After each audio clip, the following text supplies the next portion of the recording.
Techies, app developers, investors, everyone was anticipating big news out of Apple's annual Worldwide Developers Conference in San Francisco today. And Apple did deliver, announcing a number of new products and updates to its mobile operating system. But did it deliver the hit that analysts say Apple needs to turn around the company's stock? Jon Fortt was inside today's big Apple event in San Francisco. Jon, tell us more about the big news today and the reaction inside the room.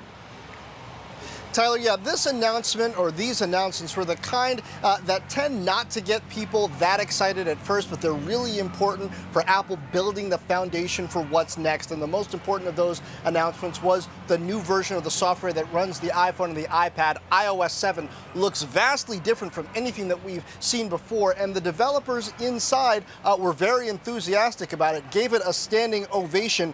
In fact, the new interface has really cleaner lines, simpler icons, and multiple panes to give a sense of depth, not to the icons themselves, but to the way you touch and interact with the operating system. There was some new hardware, though most of the news was about software and services. Apple announced new MacBook Airs and also a new Mac Pro, and marketing chief Phil Schiller had some words for people who say that Apple can't innovate anymore. Can't innovate anymore, my ass.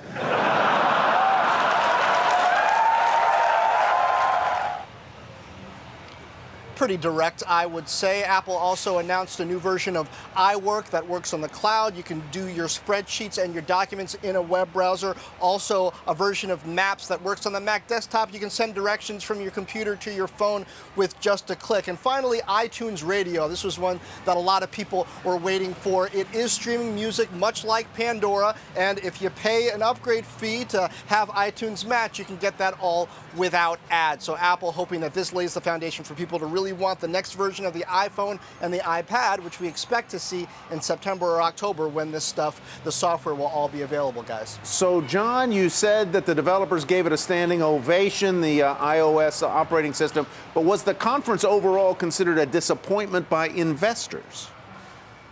Investors didn't seem that jazzed about this. I would say they tend not to be that jazzed unless Apple is coming out with new hardware that really wows or that has a fresh new design. That doesn't mean that this isn't important. Apple gave some head nods, some hints, maybe toward a new TV coming later, maybe toward things like that they didn't outright state, but those of us who are watching carefully could see.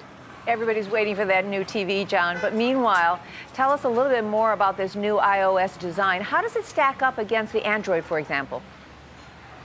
Very different, as a matter of fact, Susie. I mean, when you look at this, there's a translucence that they have going throughout it where you can swipe a pane up and see through it a bit. It might seem like eye candy at first, but it actually helps you remember what you were doing while you do something else. Also, they use the motion sensors inside the phone to give you a sense of depth. The front icons and the picture in the background move at different rates, so they really feel like they're on different planes. It's quite interesting. Long question, I hope a short answer, Jon. Is iTunes Radio an admission that Steve Jobs, who famously said people want to own their music, that he was wrong, and that Apple now recognizes that accessing streaming music via Android and other devices is a threat to iTunes and, more broadly, to the Apple ecosystem?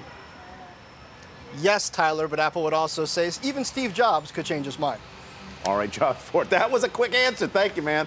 Jon Fortt reporting from the Apple Developers Conference out in San Francisco.